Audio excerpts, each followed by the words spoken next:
finish off chapter 15, we talk about the real world money multiplier and the effects of reserves. In short, if banks decide to keep excess reserves, the value of the money multiplier decreases. And this is explained by just figuring out that in economics, the money multiplier is the ratio of the money supply to the monetary base.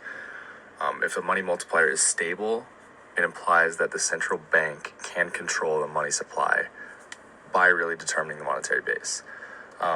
In reality, the money multiplier, it says, obviously is much smaller than the theoretical value. And from here, you can see that starting in 2008, banks started keeping much higher excess reserves.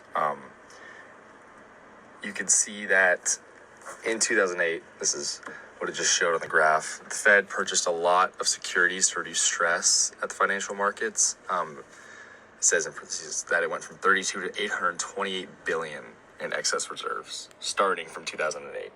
This caused the reserves to increase, obviously, and the monetary base pretty much doubled, which in turn caused the interest rate to drop to almost zero with high risks. And you can see that here, that once they started increasing their excess reserves, the interest rate on those reserves dropped to pretty much zero.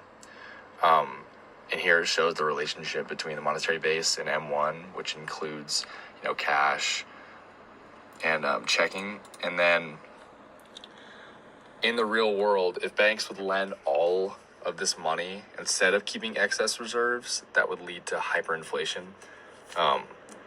Other policies they implemented during 2008 up until 2020 was they started paying higher interest on reserves, which the higher interest, the bigger the excess reserves.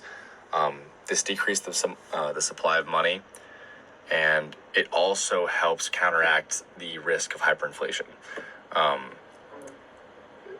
In quantitative easing, there was increase in the money supply by buying government securities and other public securities. These all in turn would start to decrease the risk of hyperinflation, and when the Fed started to pay interest on the excess reserves, all of these things are being done to avoid hyperinflation. And the IOER serves as a new tool of monetary policy.